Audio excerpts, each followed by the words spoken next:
जगद्गुरु तुकाराम महाराज या अभंगातून तुम्हा आम्हाला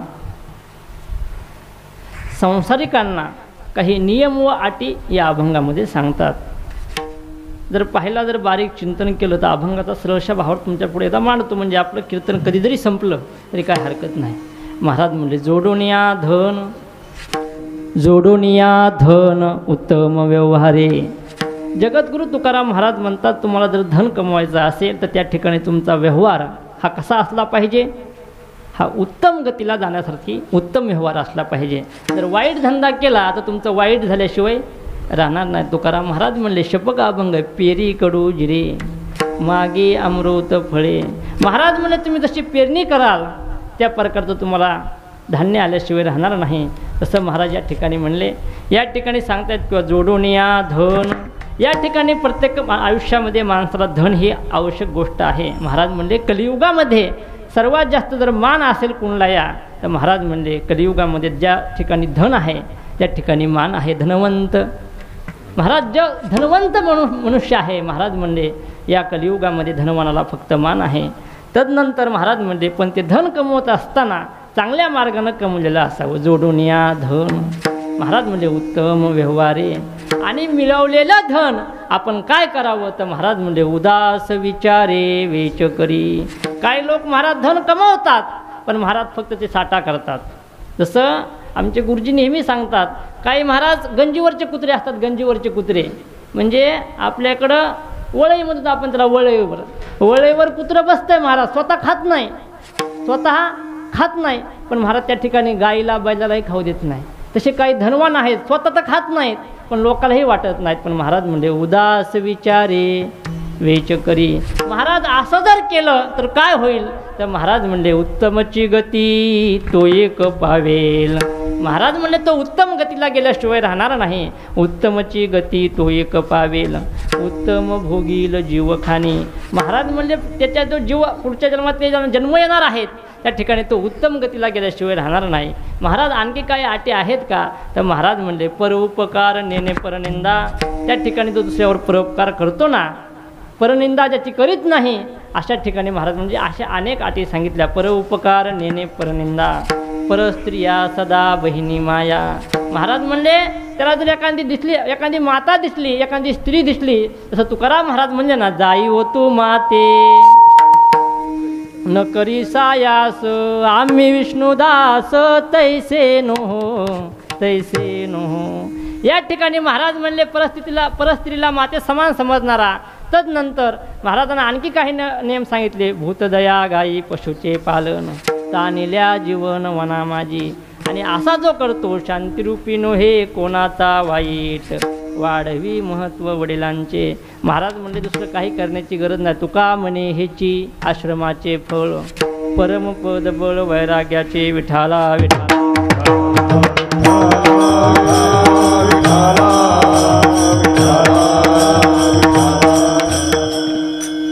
जगद्गुरु तुकाराम महाराज या ठिकाणी आपल्या संसारिकाला धन्यता देत असताना महाराज जी आजची जी कीर्तन रूपी सेवा आहे ना ती वास्तुशांतीच्या निमित्तानं आहे.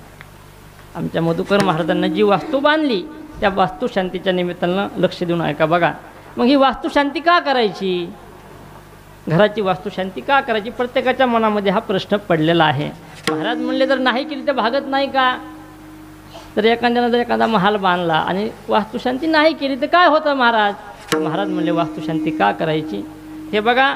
वास्तुशांती करत असताना काही शास्त्रामध्ये पुरावे सांगितले ते तुम्हाला सांगण्याचा प्रयत्न करतो. विठाला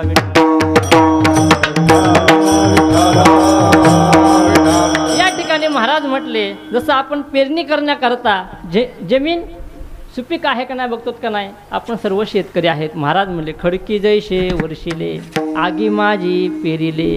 महाराज म्हणले जर खडकावर पेरणी केली तर उगवल का बाबा. महाराज म्हणले आगीमध्ये जर तुम्ही एखादं बीज भाजलं तर उगवल का. तसं महाराज म्हणले ज्यावेळेस आपल्याला वास्तू बांधायची ना त्या भूमीची आपण परीक्षा घेतली पाहिजे. पहिल्या पूर्वीच्या काळामध्ये होतं बघा 4x4चा खड्डा करायचा त्यामध्ये 2 घागर पाणी टाकायचं. किती घागर 2 घागर पाणी टाकायचं. पाठीमागं 20 पावलं जायचं आणि 20 पावलं मागं आल्यानंतर पाणी जर आटलं तर ही जमीन बांधकामाच्या योग्यतेची नाही असं समजायचे.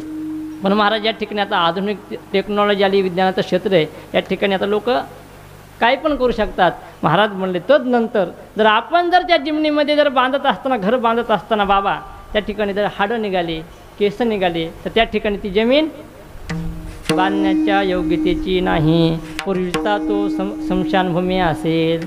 महाराज आमची जमीन तर खूप मौल्यवान आहे, याच्यात काही आहे का काही या ठिकाणी आम्हाला तोडगा सांगा. आता आम्हाला दुसरीकडे जागा नाही, ही जमीन खूप मौल्यवान आहे. आता परळीमध्ये एक झालं बघा, चौकामध्ये बाबा, चौकामध्ये जमीन आणि त्या ठिकाणी हाडं निघाली, केस निघाले.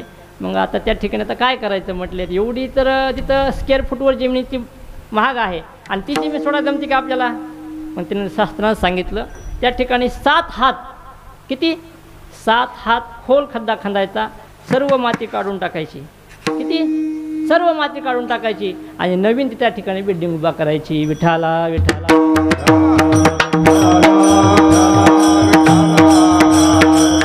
त्यानंतर आणखी काही हे आहेत महाराज त्या ठिकाणी. ज्यावेळेस आपण बांधकाम करत असतो त्या ठिकाणी आपण मुहूर्त पाहतो, त्या ठिकाणी विज्ञान पाहतो, त्या ठिकाणी कोणत्या दिशेला घर असावं, कोणत्या दिशेला आपली बाथरूम असावी. आणि या ठिकाणी पाहत असताना महाराज म्हणले आपण वास्तुशांती करत असताना जे आपण जी वीट आणली, वीट ही माती एखाद्या स्मशानभूमीतली असू शकते. आता वीटभट्टीवाले काय कुठलीही माती आणू शकतात आणि विटा करत असताना कुठल्याही मातीच्या करू शकतात. त्या ठिकाणी अपवित्रता असते. आपण ज्यावेळेस बांधकाम करत असताना हे बघा, मिस्त्री जास्त बाथरूमला बाहेर लांब जात नाहीत, बरोबर आहे का ना बाबा. कुठं बघितलं का मिस्त्री तुम्ही बाथरूमला बाहेर लांब जात असताना, त्या ठिकाणी अस्वच्छता असते. तदनंतर महाराज म्हणले आपण जो गज वापरतो ना, गज वापरतो, ते गज वापरत असताना एखाद्या दिवस काय होतं माहिती आहे का, एखाद्याचे भांडणं झाले, दोघा जणांचे भांडणं झाले. एकाने महाराज पार घेतली आणि त्याच्या पोटामध्ये खुपसली. महाराज ती पार भंगारमध्ये घातली आणि भंगारमध्ये घातल्यानंतर ते गज पातळ केला आणि ते गज महाराज आपल्या बांधकामाला येऊ शकतो. त्यामुळे महाराज म्हणले अशा वस्तूमध्ये अशुद्धता असते. तदनंतर महाराज म्हणले आपण जी वीट वापरतो ना, वीट असेल, वाळू असेल, वाळूमध्ये बारीक बारीक कण असतात बघा पांढरे. आपण आपली जी राख असते माणसाची ते आपण वाळूमध्ये टाकतो. त्यामुळे महाराज म्हणले त्या ठिकाणी आपल्या बांधकाम करत असताना एखाद्या दिवस सुतक पडतंय, काय होतंय, सुतकामध्ये बांधकाम करू नये. तदनंतर आणि बांधकाम करत असताना सूर्योदय झाल्यानंतर आणि सूर्योदय होण्याच्या आधी बांधकाम आपण थांबवलं पाहिजे. विठाला विठाला.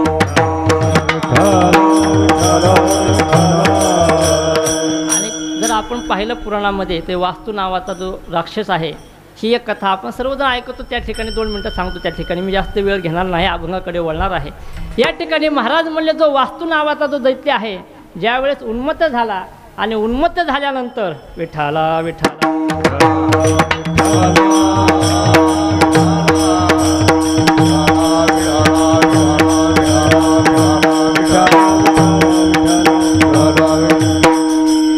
जो वास्तू नावाचा दैत्य महाराज उन्मत्त झाला, तो महाराज अनेक लोकांना त्रास देऊ लागला. भगवान शंकरानं त्याला आता मारण्याचा प्रयत्न चालू केला. भगवान शंकरानं सुदर्शन चक्र घेतलं आणि आता त्याचा नायनाट करायचा असं ठरवलं.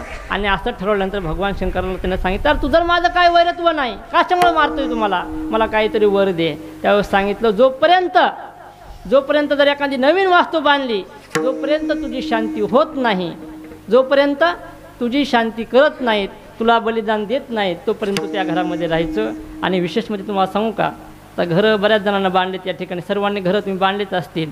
घरं बांधण्याच्या टायमाला भांडणं होणार म्हणजे होणार, शेजारी जागा होणार, नवे लांबचा जरी असला, खरं का नाही बाबा, लांबचा जरी असला ते म्हणणार इथून माझी गाडी न्यायची मला भविष्यात, तू काय हे ते पुढे येईल हे बांधकाम. महाराज जे नाही ते लोक जागे होतात शेजारीचे. त्यामुळे महाराज म्हणले. आणि मग कुणी म्हणतं असं बांधायचं, कुणी म्हणतं तसं बांधायचं, त्या ठिकाणी कलह निर्माण होतो. हे वास्तूचं महाराज प्राबल्य असतं. म्हणून महाराज त्या ठिकाणी मग आग्नेय दिशेला वास्तू पिठाचा करायचा आणि त्या ठिकाणी कुंडामध्ये दहन करायचा. मग महाराज ठीक आहे आम्ही ही वास्तू शांती केली, हे ठीक आहे, पण तुमचं हे भजन कीर्तनाचं हे खाटाटोप कशाला. पण महाराज म्हणले वास्तू शांती करत असताना ज्यावेळेस आपण आहुती देतो त्या ठिकाणी मंत्र म्हणतो आणि एका वेळेस मंत्र जर चुकला ना तर महाराज म्हणले मंत्र तळे थोडा तरी धडची होय वेडा. त्या ठिकाणी महाराज म्हणले मंत्राची शुद्धी होण्याकरता मंत्राची शुद्धी होण्याकरता आपण काय करायचं असं कोणतंही कार्य नाही की महाराज म्हणले आरंभी आवडे आदरे आले नाम तेने सकळ सिद्धी जगी झाले पूर्ण काम. या ठिकाणी असं कोणतंही कार्य नाही की महाराज पूर्णत्वाला जात नाही. भगवंताचं नामस्मरण केल्याशिवाय महाराज म्हणले ना, कलियुगामध्ये जर तुम्हाला देवाची प्राप्ती करून घ्यायची असेल, प्रत्येक युग काल परत्वे देवाचं साधन सांगितलं. काय सांगितलंय? कृतये ध्यायते विष्णू त्रतयाम जेते मखे द्वापारे परिचार्या नाम कलियुगधारी कीर्तनात. महाराज देखील म्हणले तुकाराम महाराज, कलियुगा माझी करावे कीर्तन, कलियुगा माझी करावे कीर्तन, कलियुगा माझी करावे कीर्तन, कलियुगा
माझी करावे कीर्तन तेने नारायण देईल भेटी. महाराज म्हणले जर कलियुगामध्ये तुम्हाला देवाची प्राप्ती करायची असेल तर त्या ठिकाणी तुम्हाला कीर्तन करावं लागेल.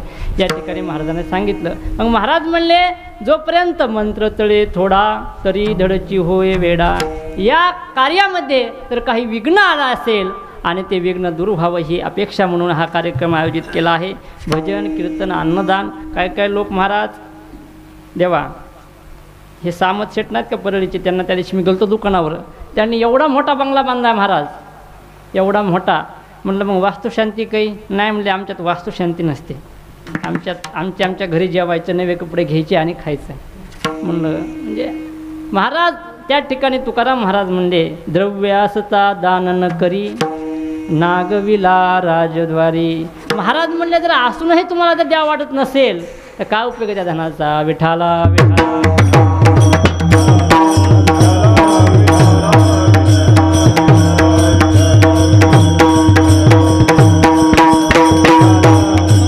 वास्तुशांती का करायची. तर वास्तुशांती कुणी पुराणामध्ये केली आहे का असा एखादा पुरावा सांगा. ज्यावेळेस दक्ष राजानं त्या ठिकाणी पार्वतीला म्हटले काय तुझा मालक म्हणले त्या स्मशानामध्ये राहतो, काही घर नाही राहिला, दार नाही, काय ते तुझं काय सोंग आहे. म्हणले मला लाज वाटेली जावई म्हणायची. मग त्या ठिकाणी भगवान शंकरानं वास्तू बांधण्याचं काम हाती घेतलं आणि कुबेराची जी असणारी लंका आहे ती भगवान शंकराला दिली. आणि भगवान शंकराला महाराज काय कमी त्या ठिकाणी महादेव आहेत, भोळे महादेव आहेत.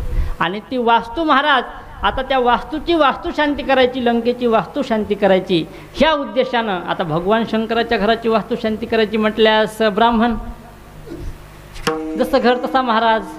मग ते त्या ठिकाणी सांगितलं, बऱ्याच जणांना बोललो. ते म्हणलं बाबा त्याच्या घराची म्हणलंच मी काही येणार म्हणले, तो खूप मोठा माणूस आहे. मग त्या ठिकाणी महाराज नम करता करता ही गोष्ट भगवान शंकरला असं कळलं किंवा रावण हा मोठा एक ज्ञानी आहे, महापंडित आहे आणि रावणाला बोलवल्याशिवाय काही गत्यंतर नाही.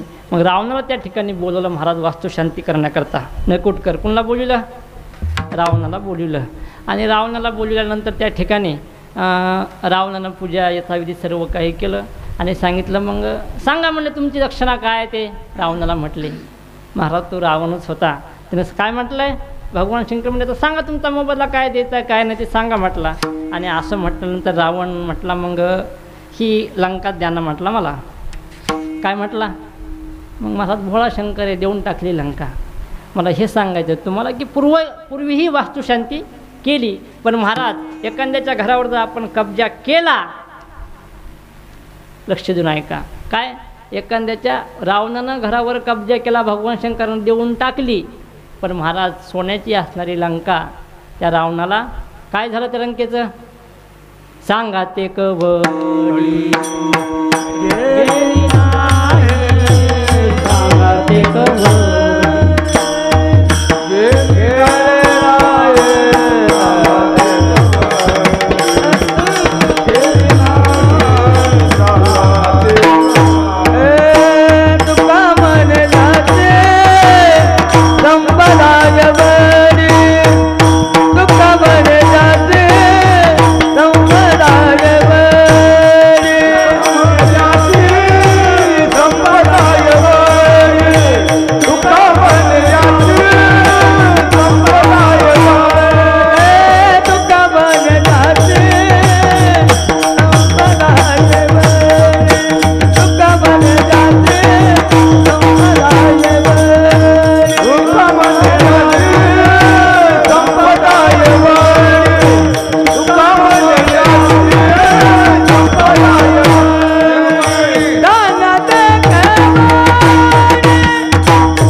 कवडी गेली नाही.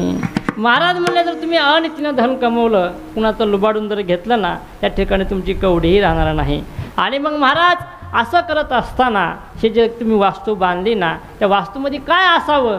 महाराज म्हणले आम्हा घरी धन शब्दांची तर रत्ने. तुकाराम महाराज म्हणले आमच्याकडं काय आहे? तर महाराज गाथा हे आमच्याकडं रत्न आहे म्हणले. आमच्याकडे दुसरं काय नाही. तुम्हा घरी गाई म्हशी, आम्हा घरी उंदरं घुशी. तुकाराम महाराजाकडे पाहत असताना तुकाराम महाराजांनी सांगितलं की हे बघा, दया क्षमा शांती येते देवाचीच वस्ती. आणि त्या घरामध्ये मग काय असावं? त्या ठिकाणी दया असावी एक नंबरला. महाराज म्हणले आम्हा नारायण त्याच्या परी, आम्हा नारायण त्याच्या परी.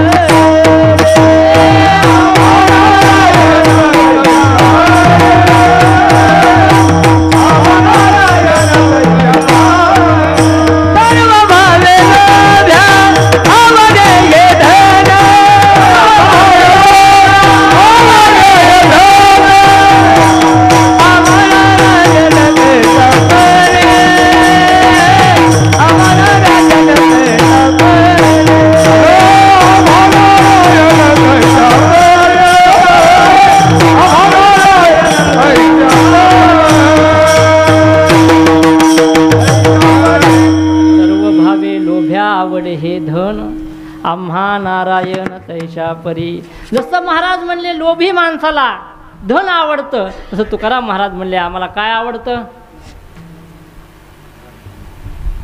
आम्हा नारायण तैशा परी. भगवान परमात्मा हे आमचं धन आहे. सांगत असताना तुम्हाला सांगतो बघा, या ठिकाणी महाराज म्हणजे दया क्षमा शांती, त्या ठिकाणी त्या घरामध्ये शांती असली पाहिजे. जुने एक आमच्या राम महाराजासारखं मोठं कुटुंब होतं पहिलं, आणि जुनं कुटुंब होतं, आणि त्या कुटुंबामध्ये त्या बाबाला 4 मुलं होती. किती मुलं होती? 4 मुलं.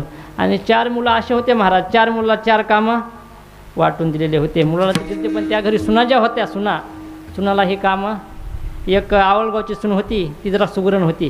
तिला सांगितलं तू फक्त काय करायचं, भाजी करायची. दुसरी माहुळ्याची होती, तिला सांगितलं तू फक्त धुणे भांडे, जरा निर्मळ होती, काय होती.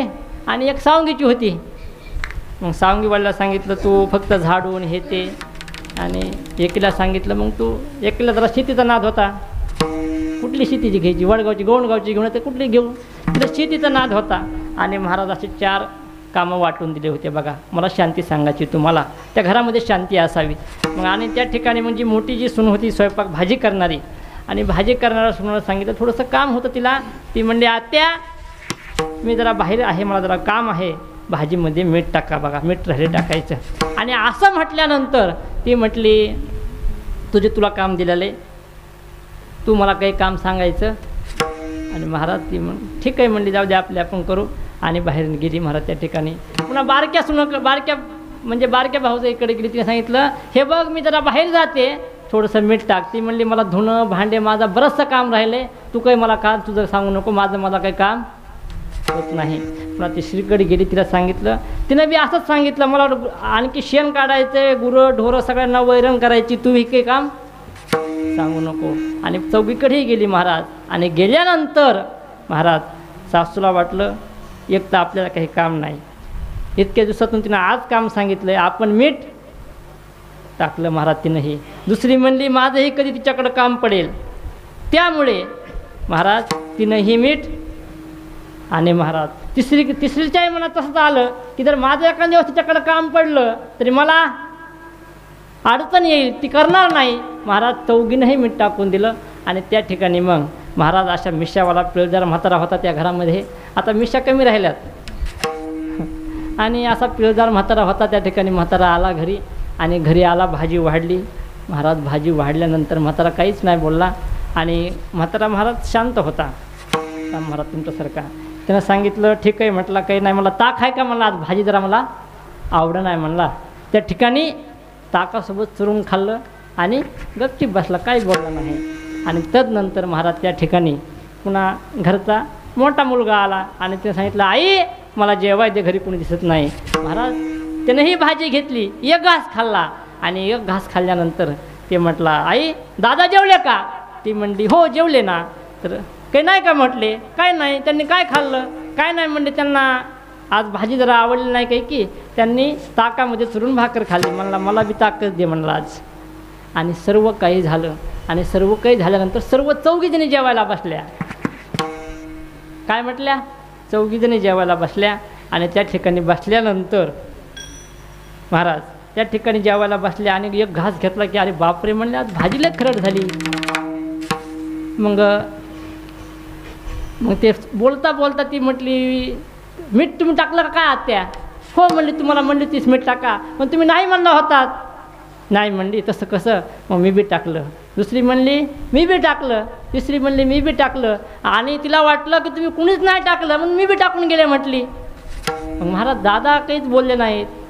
दादा का नाही बोलले, तर महाराज दादा जर बोलले असते तर घरातली शांती बिघडली असती. विठाला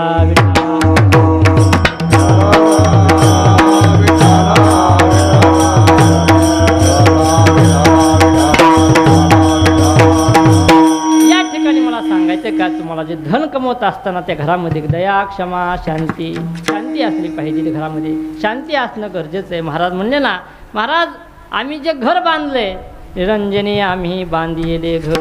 महाराज म्हणले आपण जे घर बांधतोच ना हे घर काही कामाचं नाही. आपणे खातीर महल बनाया आपही जाकर जंगल सोया. महाराज म्हणले ह्या घरात आपल्याला कुणीही ठेवणारा नाही. आपण किती जरी मोठं घर बांधलं बांधुनिया देती यमाची हाती भूषणे घेती काढोनिया आयशा या चोरांचा कैसा भरवसा धरली तुझी कास पांडुरंगा पांडुरंगा. महाराज म्हणले हे लोक खरले आपल्या गावावर टपलेले आहेत. जोपर्यंत आपल्याकडं धन आहे ना, जोपर्यंत आपल्याकडं धन आहे तोपर्यंतच आपल्याला हे लोक मानतात. विठाला विठाला.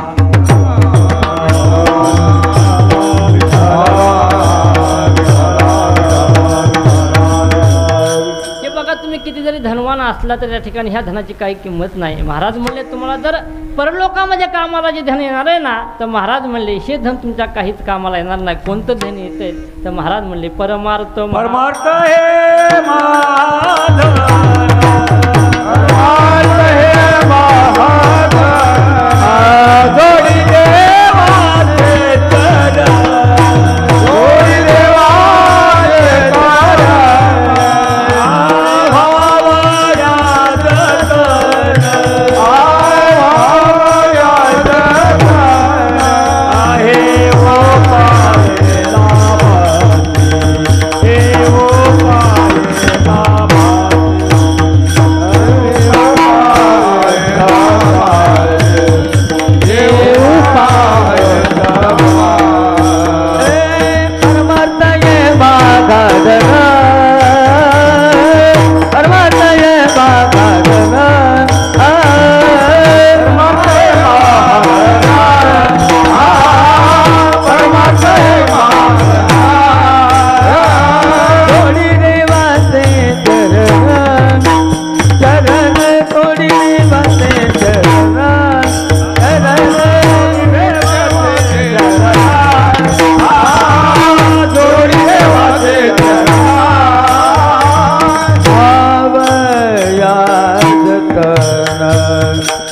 हे वो पाहे लाभाची, हे वो पाहे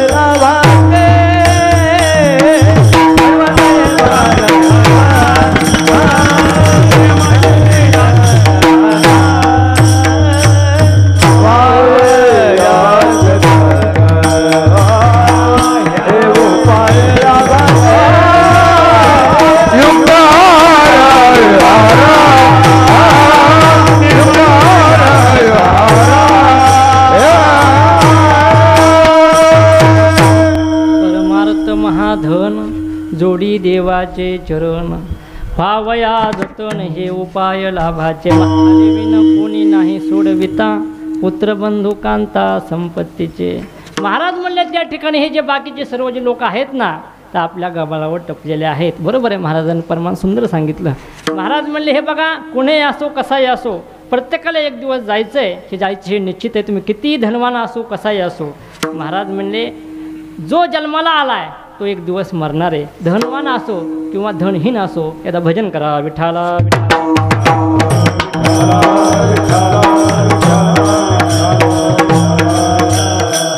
हे बघा, नामदेव महाराजांनी एका अभंगामध्ये सांगितले कुणला कुणला जावं लागले. तुमचं आमचं जाऊ द्या, तुम्ही आम्ही तर काय जाऊ द्या, सामान्य लोक आहेत. आपल्याला ते एक दिवस जायचं. आपल्या आयुष्यात किती शतगणिले ते अर्ध रात्र काय, त्यामध्ये बालत्व पीडा रोग क्षय, काय भजनाची उरले ते पाहेगा.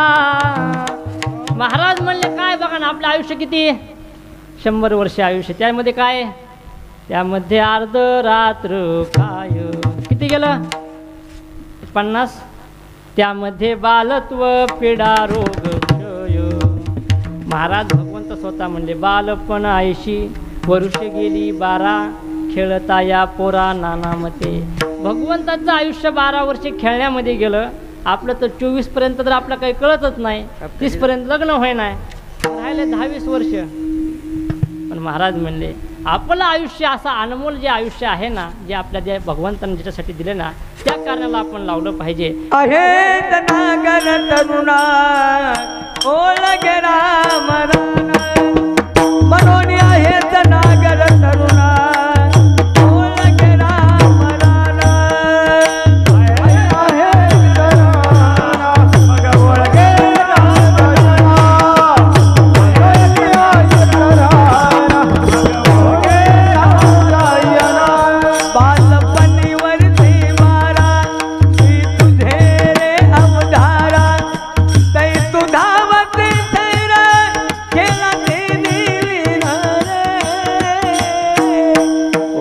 आहे धनागर तरुणा ओळखेना मला आहे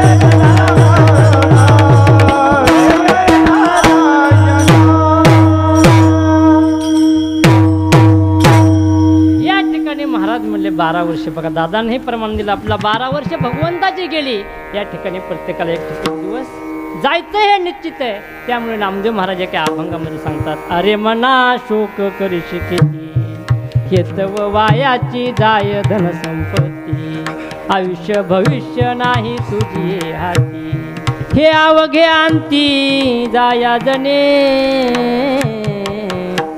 अरे मना शोक करीशी किती नामदेव महाराज आपल्याला मनाला उपदेश करत असताना सांगतात की मना तू सावध होय बाबा आयुष्य जाते पल पल तुझला कैसे कळेना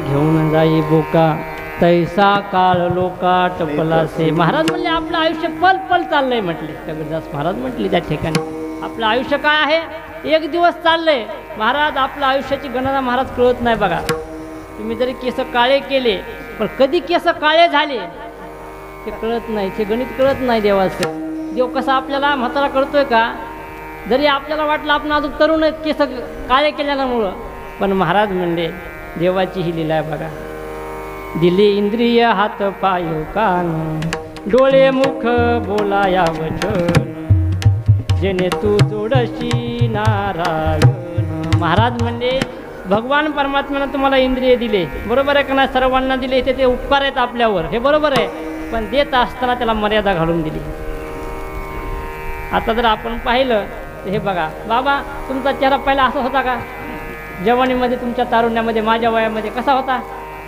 त्याच्यामुळे तर लग्न झालं त्यांचं तर लग्न झालं नसतं महाराज म्हणले ही जी आपली पावर आहे जे इंद्रिय आहेत ना महाराज ही इंद्रिय एक दिवस आपले आपण जर त्या इंद्रियानं काय केलं घेई घेई माझी वाचे गोड नाम विठोबाचे महाराज म्हणले हरी हरी तुम्ही म्हणारे सकळ तेने माया जाळ तुटतील महाराज म्हणले जे आपल्याला जे इंद्रिय दिलेत ना ते आपण भजन करावं हे ठीक आहे पण महाराज म्हणले तर आपण भजन नाही केलं ना तर काय होतं तर महाराज म्हणले दिली इंद्रिय हात पाय महाराज म्हणले जे इंद्रिय दिलेत आपल्याला देवानं ना त्यांना काय करायचं डोळे तुम्ही पहा रे मुख पहा विठोबाचे मुख कान तुम्ही ऐका रे गुण माझ्या विठोबाचे गुण आणि करत असताना जर आपण जर असं नाही केलं ना आपण म्हणतो बघा ह्याची दृष्टी लय लवकर गेली महाराज कधी त्यानं काही देवदर्शन पाहिलंच नाही ना जोपर्यंत आपल्यामध्ये ताकद आहे तारुण्य आहे तोपर्यंत महाराज म्हणले जोवरी चळ नगा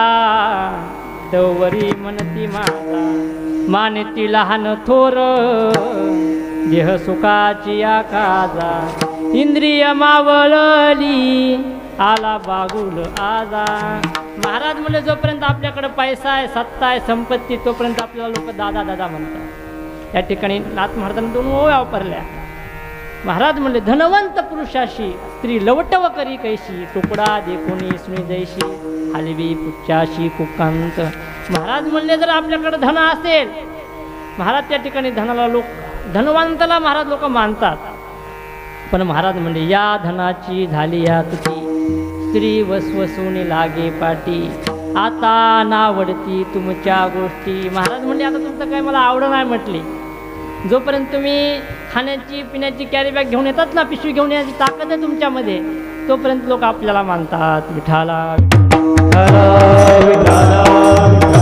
या ठिकाणी मला सांगायचं नाही मला वेळ लांबवायचं नाही पण नामदेव महाराज एका अभंगामध्ये सांगतात बघा आपल्या मनाला उपदेश करतात म्हणा तू सावध होय बाबा तू बाकीच्या भानगडीमध्ये पडू नको कारण की एक दिवस तुला जायचं आहे हे लक्षात राहू दे. आपण ज्या दिवशी आलोत ना महाराज म्हणले आणि तुकाराम महाराजांनी आपल्या सर्व संतांनी जाग केले. उठा उठा साधू संत उठा जागे वारी आता. या ठिकाणी जर आपण काकडा करणारी मंडळी असाल तर त्या ठिकाणी आपल्या सर्वांना जाग केले. पण महाराज म्हणले मी सावध झालोय, सावध झालो हरिचालो जागरणा. या ठिकाणी म्हणून नामदेव महाराज म्हणतात आपल्याला हे बघ म्हणा, कारण की महाराज मन इतकं वाईट आहे. काय काय करीतो या मना परिणाय के नारायणा करू नये त्याची करी विवंचना नेई पतना आधरिले. महाराज म्हणजे मन इतकं वाईट आहे. भलत या सवे धावे सैराट. या ठिकाणी मनानं जर ठरवलं तुमच्या आज कीर्तनाला जायचंय एखाद्या दिवस मन काय म्हणते जाऊ दे आजच्या दिवस, आज सोमवार आज बाजार करू, कीर्तन रोजच आहे. महाराज मन इतकं वाईट आहे. पण महाराज म्हणले मनानं सांगत असताना नामदेव महाराज म्हणतात क्या मोठ्या महाभागाची यादी आपल्या देतात बघा. 1 अर्बुद 60 कोटी देखा 30 लक्ष 10 सहस्र मापा तया हिरण्यकश्यपा काय झाले अरे मना शोक करी किती. नामदेव महाराजांनी एका महाभागाचं तुम्हाला आम्हाला नाव सांगितलंय. सांगत असताना नामदेव महाराज म्हणले असा एक महाभाग होऊन गेला त्याचं आयुष्य इतकं होतं. किती होतं? 1 अर्बुद 60 कोटी 30 लाख 10,700 वर्ष इतकं असणारं आयुष्य त्या हिरण्यकश्यपूला मरावं लागलं.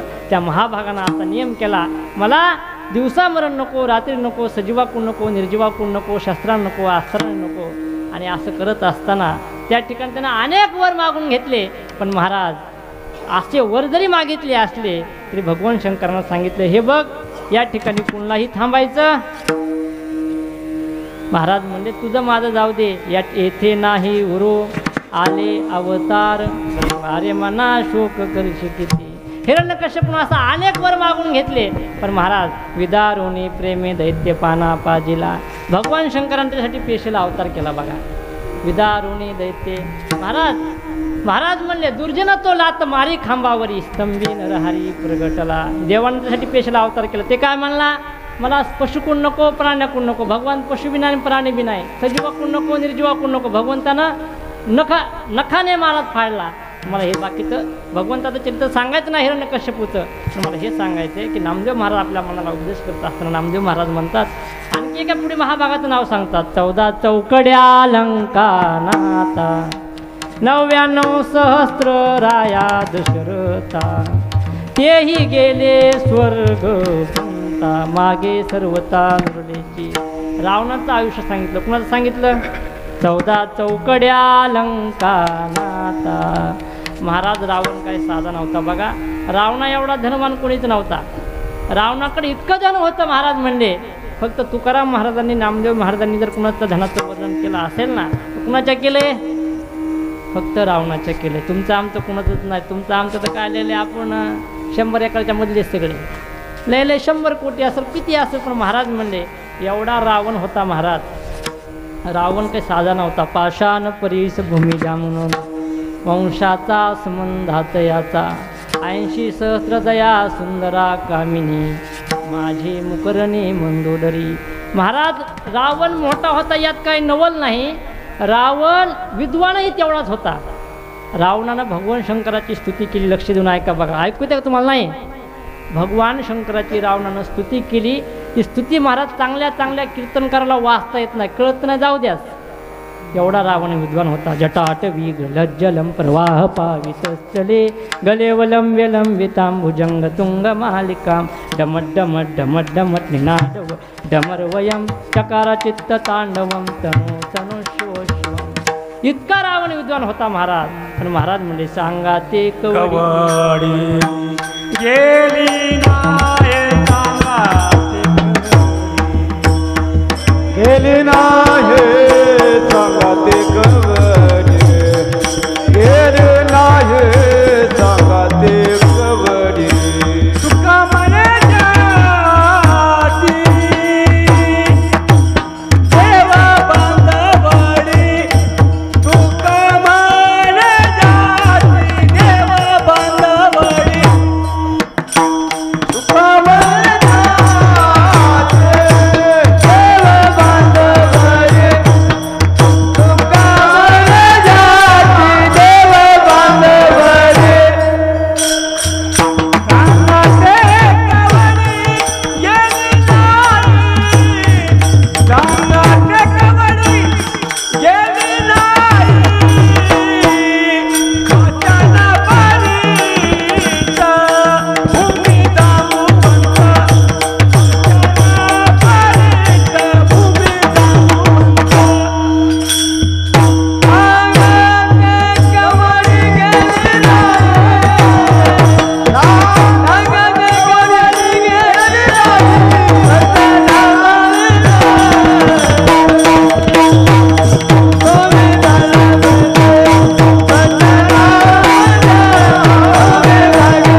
ज्याची संपदा एवढी सांगा ते कवडी गेली नाही.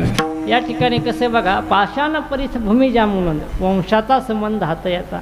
जर अभंगाचं दुसरं चरण, अभंगाचं दुसरं चरण जर दृष्टांत असेल, अभंगाचं दुसरं चरण जर दृष्टांत असेल तर त्याचं द्रुपद काय म्हणायचं, काय म्हणायचं, पहिलं चरण म्हणायचं.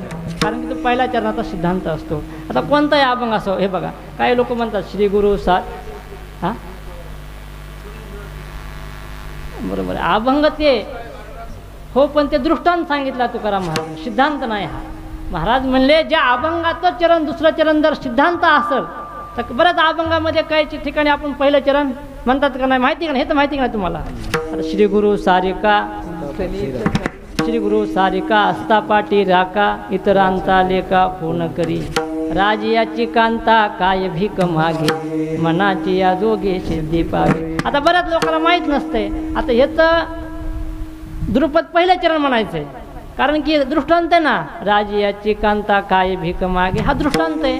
महाराजांनी दृष्टांत सांगितलं या ठिकाणी, पण लोक हेच म्हणतात.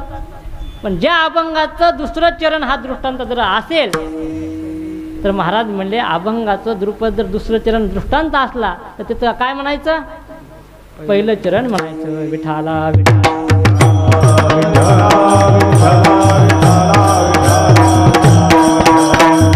महाराज म्हणले एवढा मोठा रावण असणार, त्या रावणाला मरावं लागलं. 14 चौकड्या लंका नाता, 99 सहस्त्र राया दशरथा, 99,000 वर्ष महाराज त्या दशरथ राजाचं आयुष्य होतं, त्याला मरावं लागलं. त्यानंतर अनेक पुढे महाराजांनी सांगितले, अनेक महाभागाची या ठिकाणी यादी सांगितली, सर्व सांगत बसत नाही. विठाला विठाला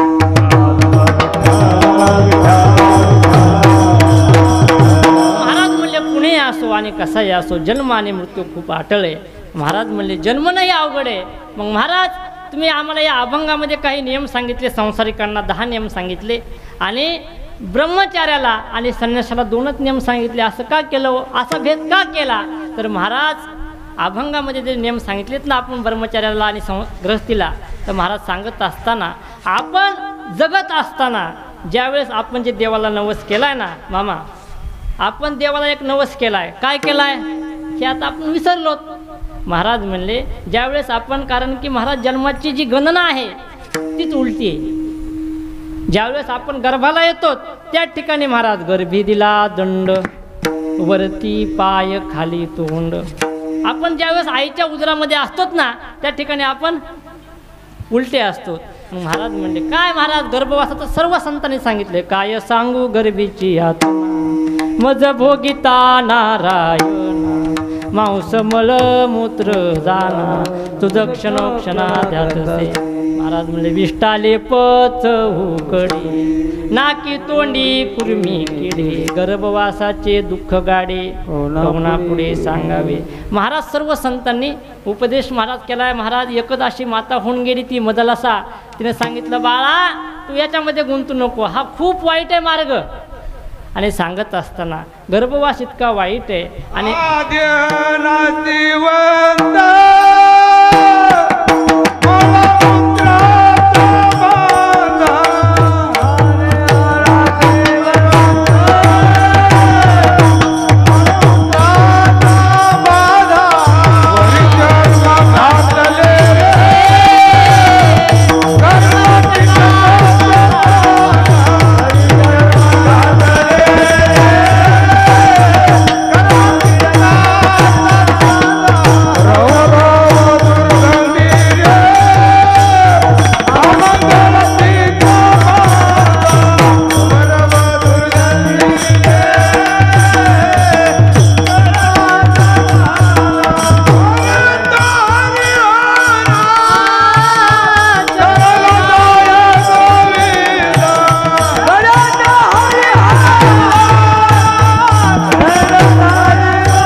दिलंय, पण पुढचं दिलंय थोडंसं.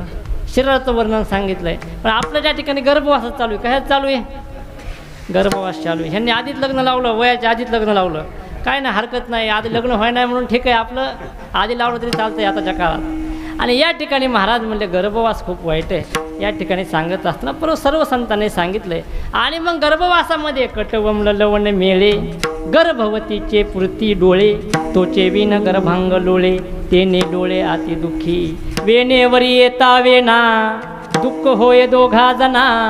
महाराज म्हणले इतकं महाराज गर्भवासाचं दुःख वाईट आहे. मग महाराज त्या ठिकाणी जीव गर्भवास दोका ये माते दंडन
दुःख यमाचे दंडन.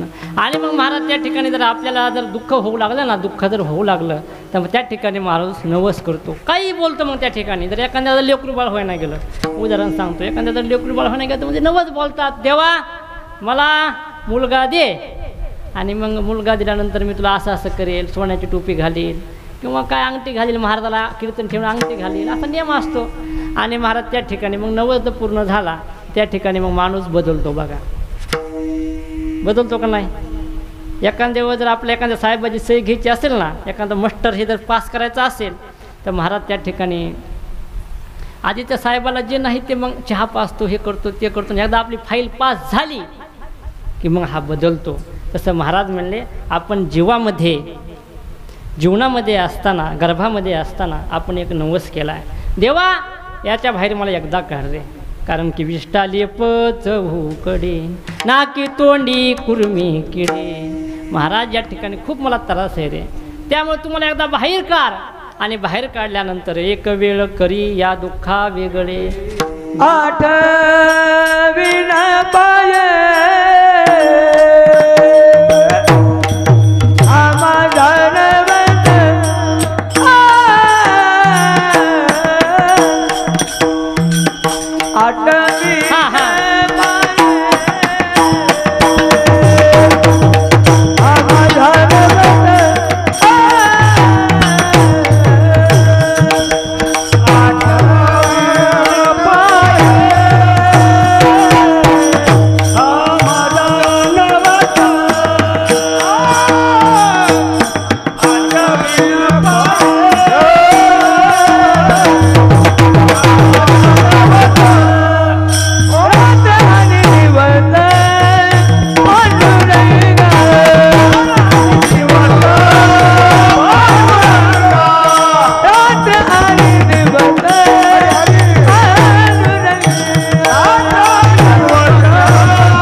रात्रंदिवस पांडुरंगा.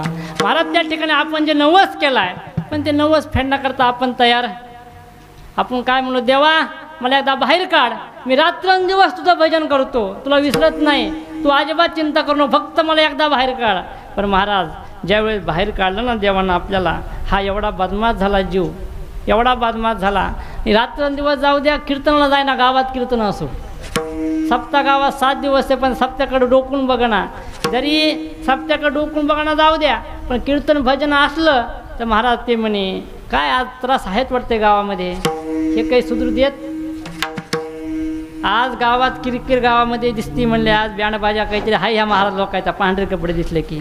पण महाराज म्हणले चांडाळा पापिया हरिकथा नावडे. काय आवडतंय त्याला? विषय आवडे गाणे त्याला विषय आवडे.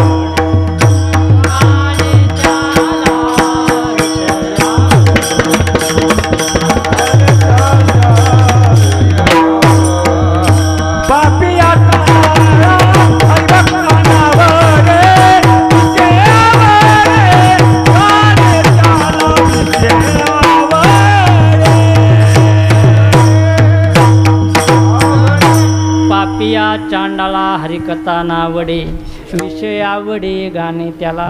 मग महाराज त्या ठिकाणी जे काही जे आपल्याला ज्या अटी सांगितल्या ना, त्यांनी 10 ज्या अटी सांगितल्या अभंगाच्या पहिल्या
व्यवहारे उदास विचारे वेच करीवा.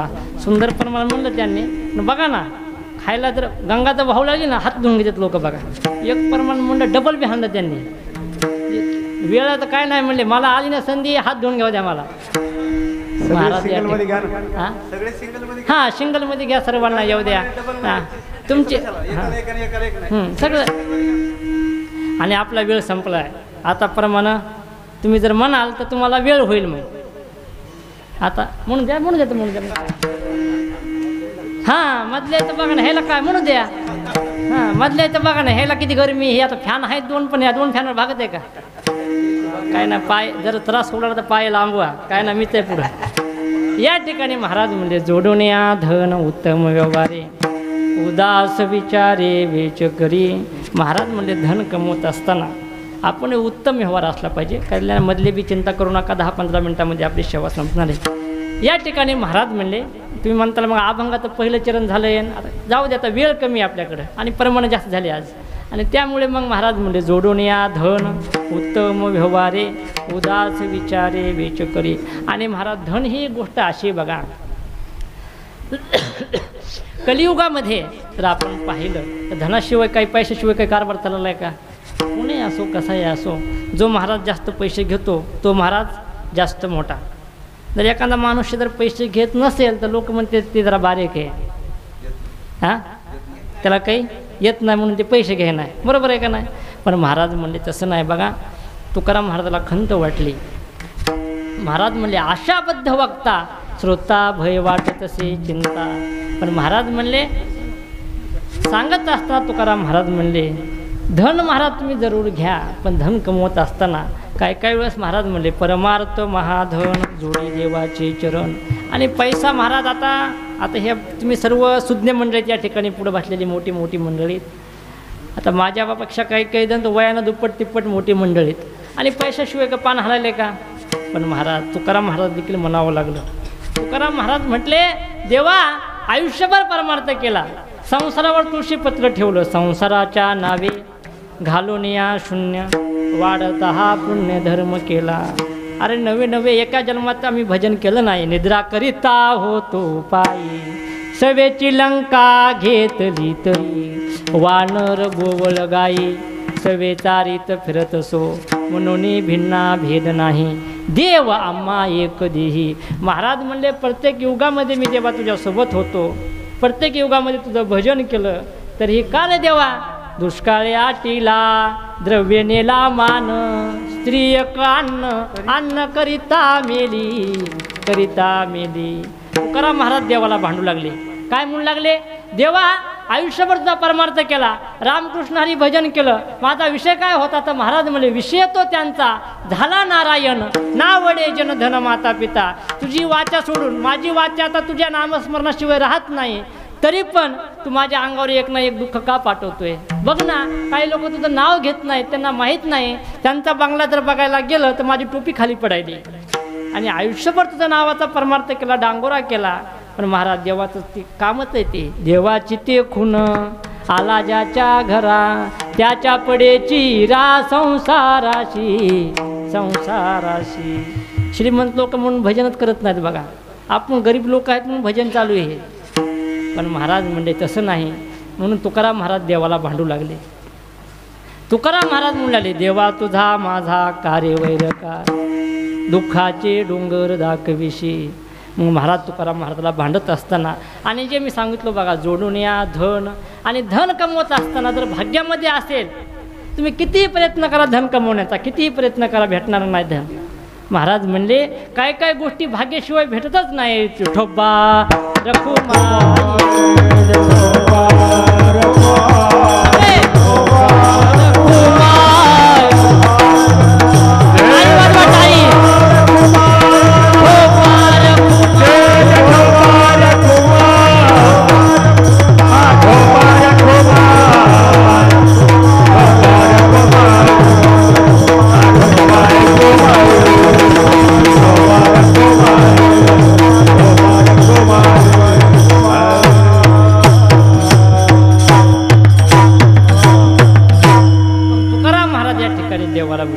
देवा हे बघा काही गोष्टी. महाराज म्हणले, भाग्य तरी नोहे धन पुत्र दारा, निकटवास बरा संतापाई.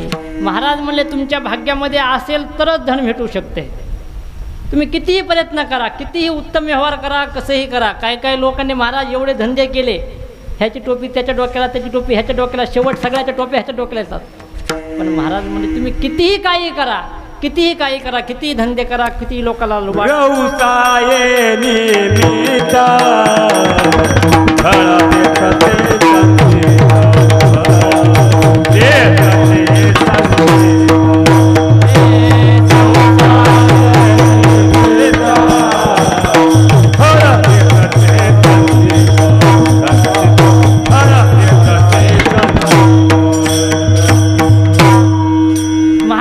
संसार निमित्त संचित फळ देतसे संचित.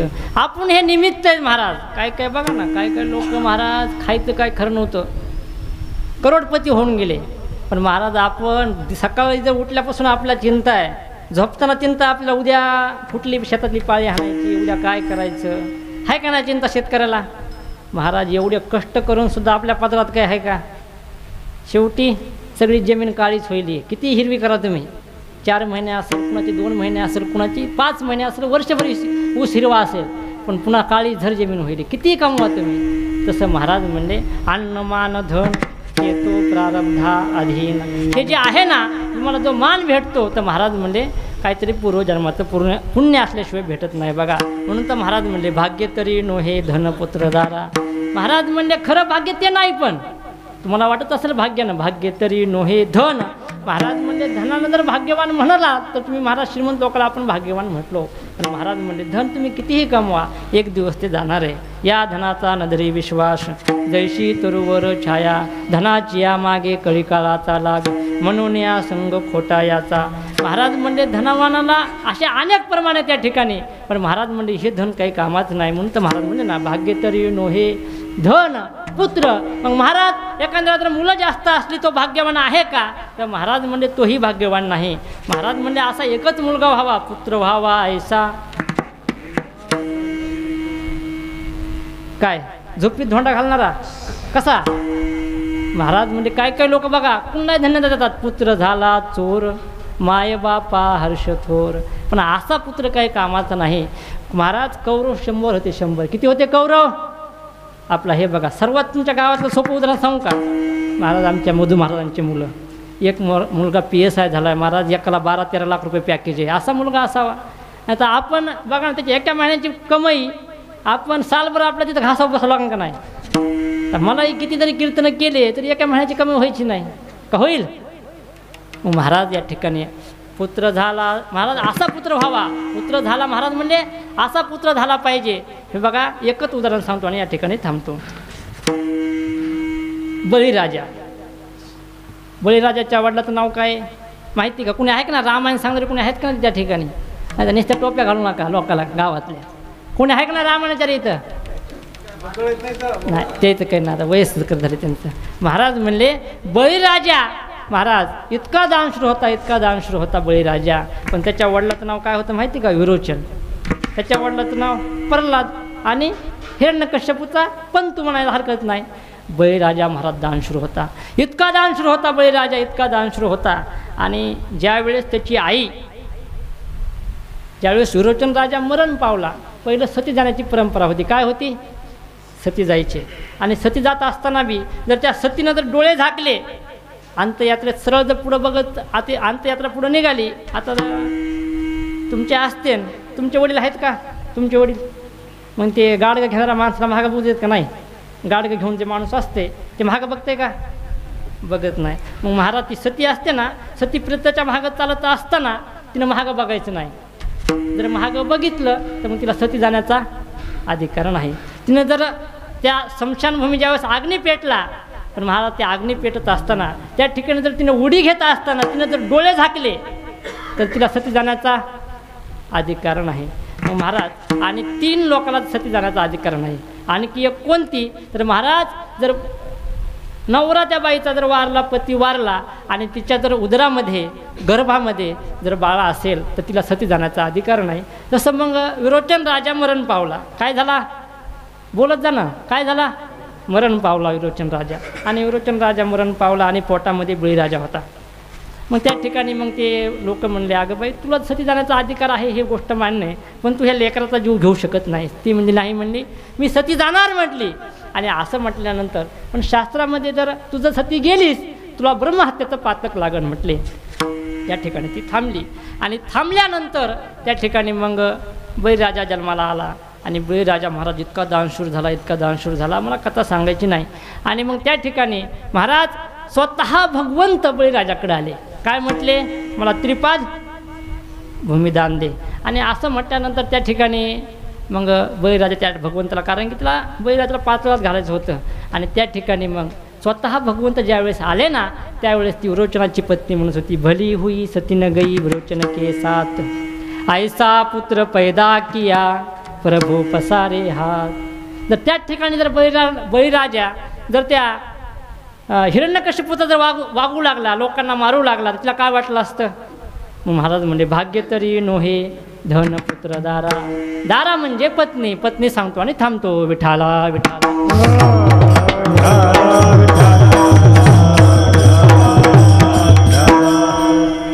हे बघा, आपण ज्याच्यासाठी राब राब कष्ट करतो आपली पत्नी सुखाची राहावी म्हणून, बरोबर आहे का नाही? पण महाराज म्हणले बाईल म्हणे खर मरता तरी बरे नाशिले घर थुंकोनिया.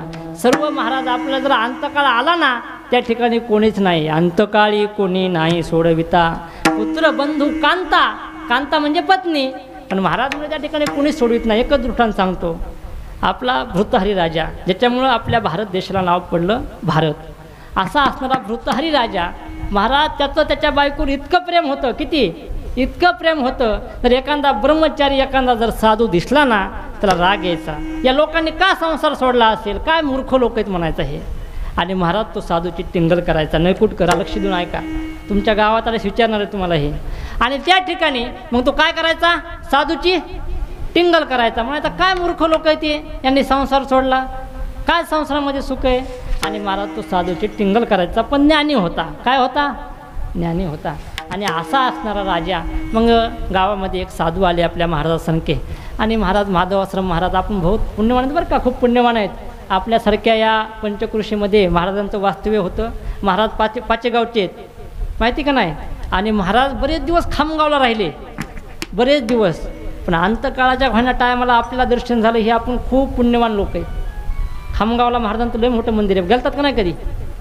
आणि त्या ठिकाणी मग त्या राजाला, त्या साधूला वाटलं हा राजा ज्ञानी दिसतोय, सतशील दिसतोय, आणि हा राजा जर असंच वागू लागला, साधूची टिंगल करू लागला, तर अधपतनाला जाईल. आणि असं म्हटल्यानंतर त्या ठिकाणी मग त्या राजानं काय केलं? बाबा कुठले तुम्ही?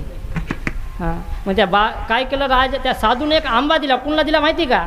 त्या राजाला आंबा दिला आणि सांगितलं, ज्या बेटा त्याला कल्याण हो, एवढा आंबा खा. म्हणला तो अमर होशील. काय म्हटला? आंबा खा, अमर होशील.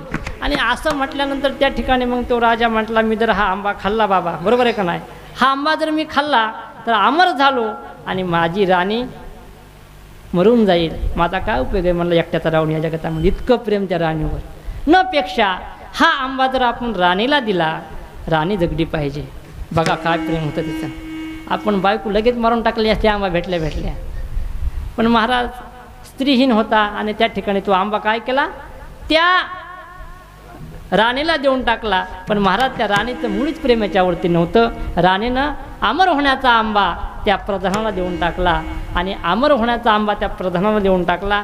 म्हणली राणी म्हटली, मी जर आंबा खाल्ला आणि अमर झाले तर माझा काय उपयोग म्हटली एकट्याच राहून. न पेक्षा माझा प्रधान प्रियकर जगला पाहिजे.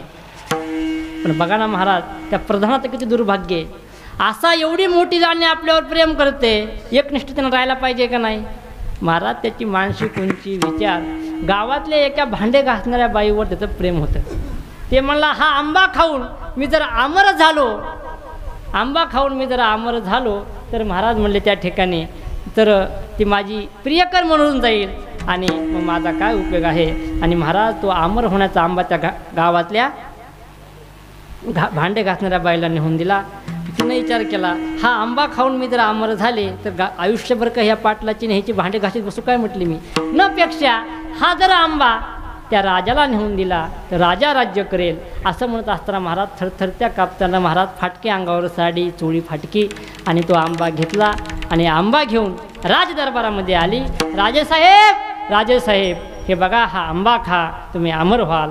असं म्हटल्यानंतर त्या ठिकाणी ते आंबा पाहिला आणि राजानं महाराज तो आंबा तर म्हणला, हा आंबा तर मी राणीला दिला होता आणि हा आंबा तुझ्याकडे कसं काय आला?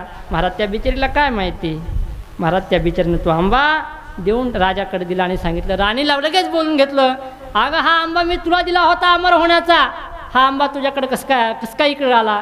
ती म्हणली, महाराज जी गोष्ट तुम्हाला कळू नये ती गोष्ट तुम्हाला कळाली पाहिजेत तर मला फाशीची शिक्षा द्या.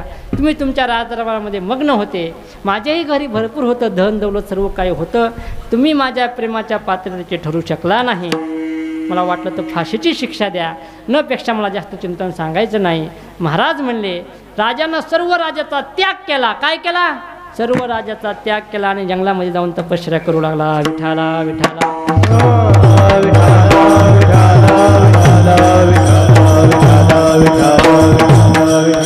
या ठिकाणी महाराज म्हणले हे बघा, तुम्ही किती धनवान असले, किती जरी तुमच्याकडं धन असलं, पण खरं धन तुमचं कोणतं असेल तर परमार्थ महाधन, जोडी देवाचे चरण. आणि काय काय लोक धनवान आहेत, पण महाराज म्हणले उदास विचारे उच्च करी. महाराज हे बघा, कर्णाकडं करणं एवढा दानशूर होता. काही लोक इकडे बघा, एखाद्या वेळेस आपल्या मनात आलं, आता तुमच्या जर कुणाच्या मनात आलं, कीर्तन झाल्यानंतर महाराजांच्या पाया पडताना नुसतं पडायचं नाही, 500 रुपये देऊन पाया पडायचं. एखाद्याच्या जर मनात आलं तर लगेच तरी जमते बघा, कीर्तन व्हायची वाट बघू नका, नाही तर पुन्हा कसंही मन बदलते. त्याच्यामुळे महाराज म्हणले की हे सांगत म्हणजे विनोदाचा भाग सोडा.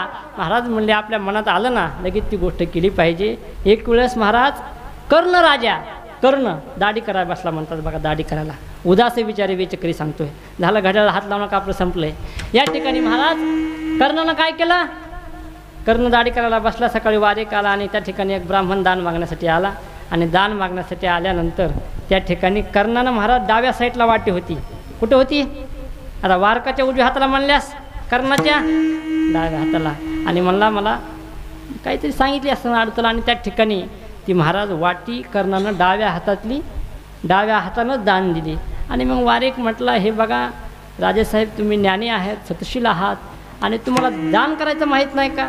तुमचं दानाच्या यादीमध्ये नाव आहे आणि तुम्ही असं कसं काय केलं? तर कर्ण म्हटला दान देत असताना तर माझं मन तर मन बदलणारच नाही, पण ह्या हातातली वाटी ह्या हातात घेईपर्यंत भरवसा नाही माणसाचा, त्यापेक्षा मी ह्या हातानं वाटी त्याला दान देऊन टाकली. विठाला विठाला.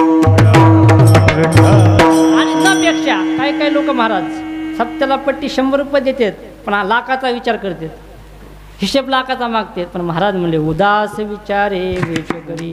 जर असं केलं तर महाराज काय होईल, तर तुम्ही उत्तम गतीला गेल्याशिवाय राहणार नाहीत, अभंगाच्या दुसऱ्याच्या.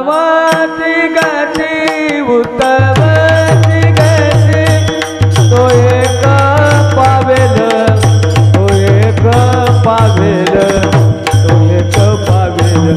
उत्तमती गती,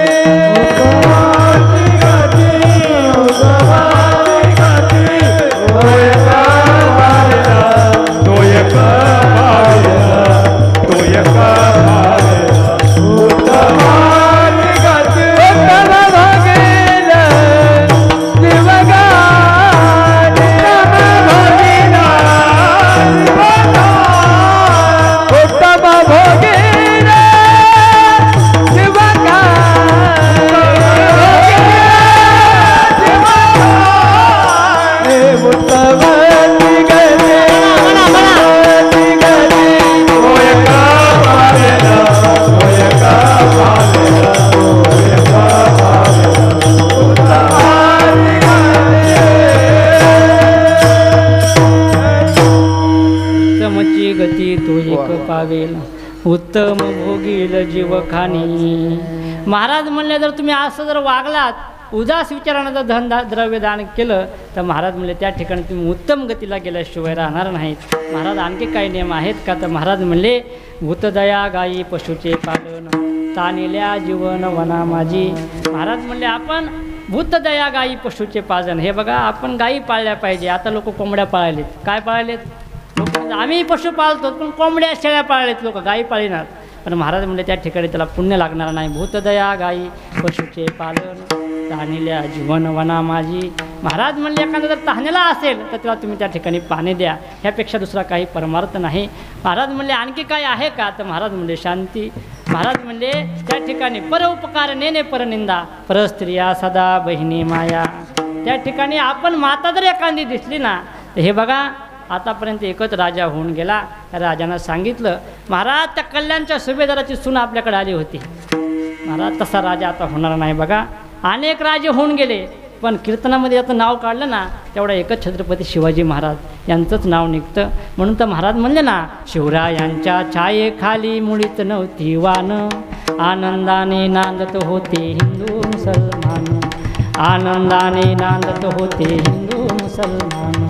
काळ्या राणी तळपत होत तिच्या रूपात वन, काळ्या राणी तळपत होत तिच्या रूपात वन, अशीच देखणी होती एका मुसलमानाची सून. त्या तरुणीला आई म्हणाला, ओ त्या तरुणीला आई म्हणाला, राजा तो शिलवान, राजा तो शिलवान.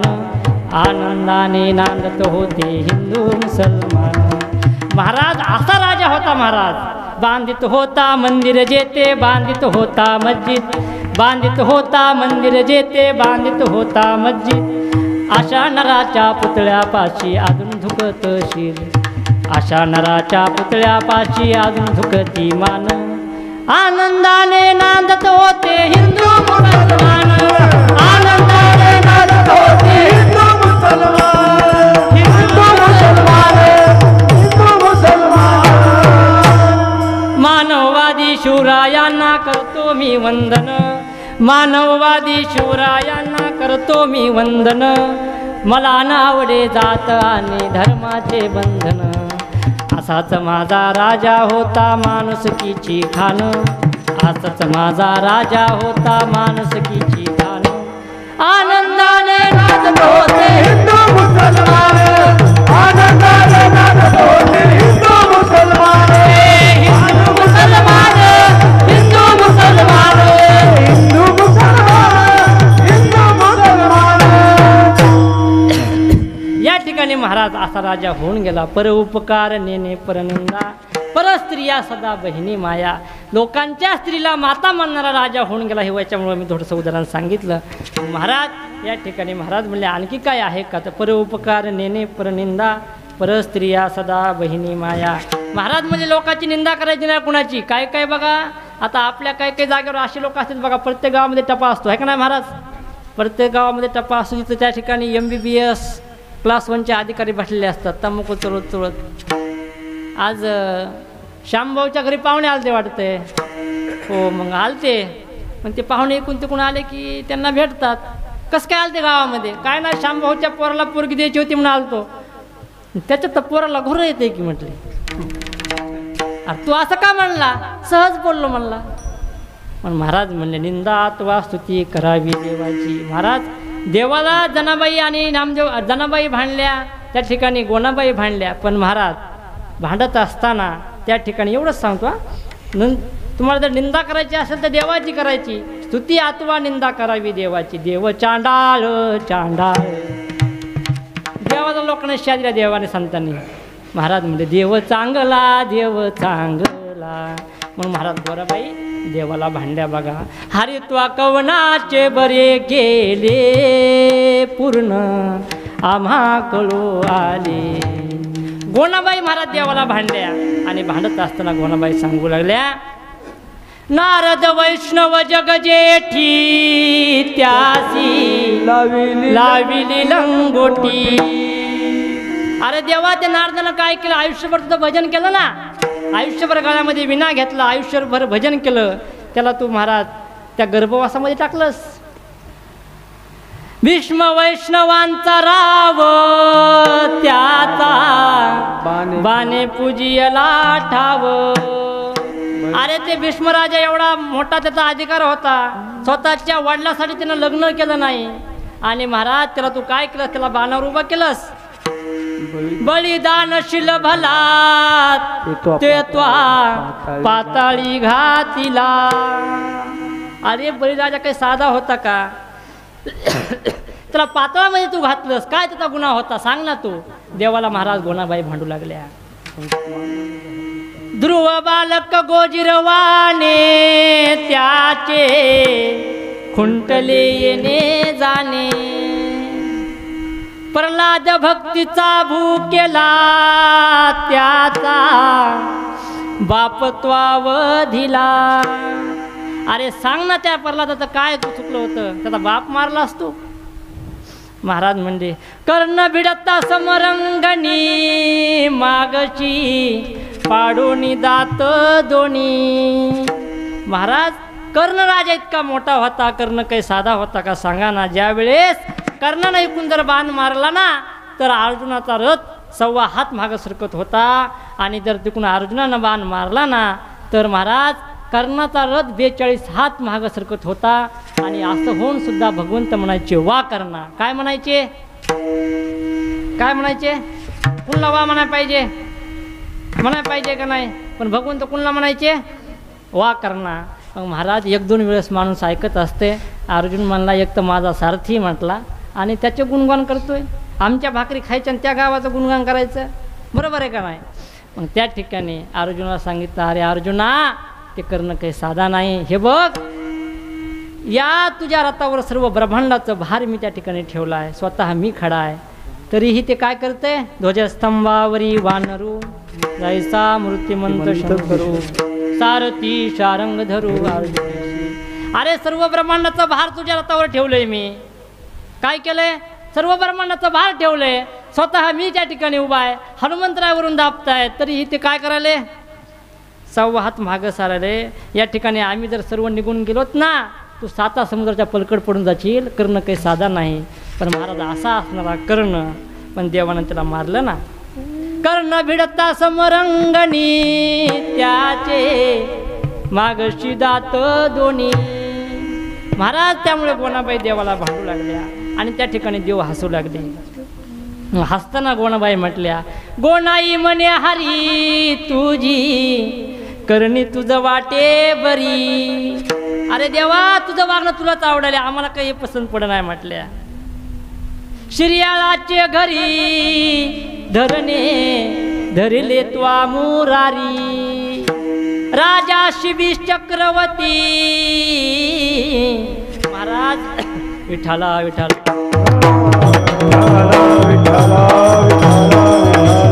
आपला वेळ संपला. या ठिकाणी गोणाबाई देवाला भांडल्या. आम्हाला एकच सांगायचं परस्त्रिया सदा बहिणी माया. आणि देवाला त्या ठिकाणी गोणाबाई भांडू लागल्या. जर भांडायचं असेल ना निंदा करा किंवा स्तुती करा, देवाचीच करा. मग महाराज म्हणले परोपकार नेने परनिंदा परस्त्रिया सदा बहिणी माया. शांतिरूपी नव्हे कोणाचा वाईट वाढवी महत्त्व वडिलांचे. आणि शांत राहायचं. आणि महाराज म्हणले ना शांती परते नाही सुख ये रावगीची दुःख. हे बघा काही लोक शांत राहूनच कार्यक्रम करतात बघा. आपल्यासारखे बडबड बडबड करतात, टप्प्यावर भांडणं लागले काही झाले. पण एखादा माणूस शांत असतो. जसं मग ते बाबा शांत उभा राहिले आणि शेवटी त्यांनी परमान म्हटलंच. तसं काही लोक शांत दिसतात पण महाराज क्रांती करतात. पण महाराज आपण शांत राहायचं. आणि त्यानंतर महाराज म्हणले हे बघा मग महाराज आम्ही शांतही राहू हे आम्हाला कळालं. मग महाराज म्हणले सांगत असताना तुकाराम महाराज म्हणले आम्ही काय करावं, आणखी एखादा काही नियम आहे का आश्रमातल्या विचाराला करण्याकरता? तुका म्हणे हेच आश्रमाचे फळ.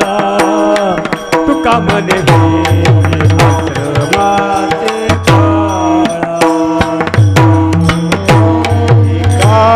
आश्रमाचे फळ. तुका म्हणे आश्रमाचे फळ. परमपद वैराग्याचे परमपद वैराग्याचे परमपद वैराग्याचे परमपद वैराग्याचे गाते तो एक पावेला उत्तम गती तो एक पावेला उत्तम गती तो एक पावेला उत्तम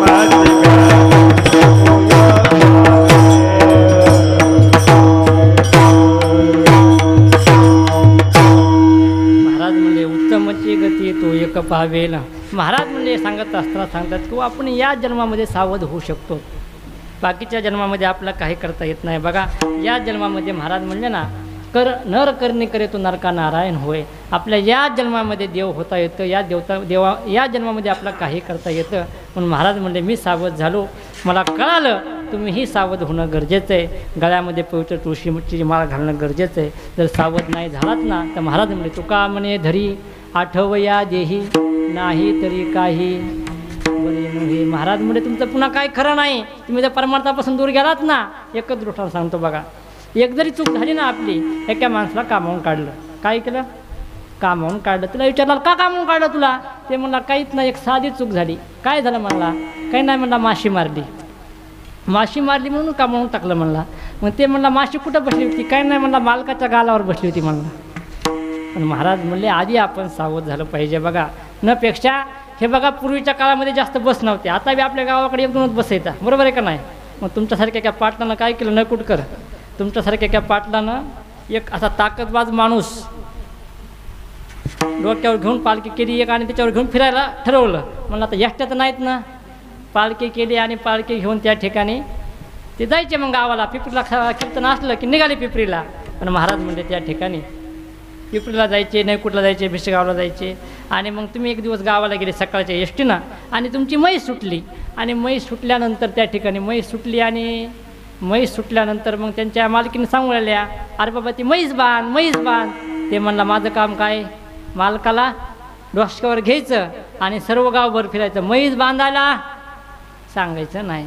मग महाराज रात्री ते घरी आले आणि मालिक मग घरी आले. आणि घरी आल्यानंतर पाटलानं सांगितलं की मग मालकीन गर्दा करायला, काय माणूस ठेवला म्हणले तुम्ही? त्याला निवडच अक्कल नाही. हजारदा सांगितलं त्याला म्हैस बांध, म्हैस बांध, म्हैस बांध. त्याला दोरीला देखील हात लावला नाही. आता म्हैस कुठे गेली असं? सकाळी म्हैस सुटी तुम्ही गेल्यापासून.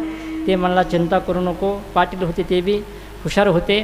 तू फक्त जेवाय वाढ म्हणले. मला काय कर आधी जेवू दे म्हटला. आणि जेवल्यानंतर त्या ठिकाणी जेवण झालं आणि फुल जेवण झालं. टप्प्यावर बसले, पाणी पिले आणि त्याला हाक मारली, श्याम भाऊ घ्या म्हणले पालखी. ते म्हणले काय करायचे? काय नाही म्हणले, आपली म्हैस हरपली, म्हैस हुडकाय जायचं. काय म्हटले? कळालं का नाही तुम्हाला? श्याम भाऊनं जर आधीच जर म्हैस बांधली असती तर मालकाला बोकांडीवर घेऊन फिरण्याची वेळ आली असती का? तसं मग आपण आधीच जर परमार्थ केला तर अंतकाळामध्ये आपल्या काही अडचणी येणार नाही. त्यापेक्षा महाराज म्हणले अंतकाळी ज्याच्या नामाने मुखा तुका म्हणे सुखा पारा नाही, झालेले कीर्तन रूपी सेवा भगवंताच्या चरणी समर्पित करतो. तुम्हा सर्व संतांच्या चरणी एखादा जर शब्द चुकला असेल, आईवडिलांच्या अंतकरणाने माफ करा. पायाच्या प्रसादे काही बोललो मद क्षमा करणे संती, नोहे अंगभूत युक्ती, नोहे हा उपदेश तुमचे बडबडलो शेष, तुमच्या कृपेचे पोषणे जन्मोजन्मी तुका म्हणे. चाल म्हणायची का? बरं या ठिकाणी एकदा भजन करू. ज्ञानेश्वर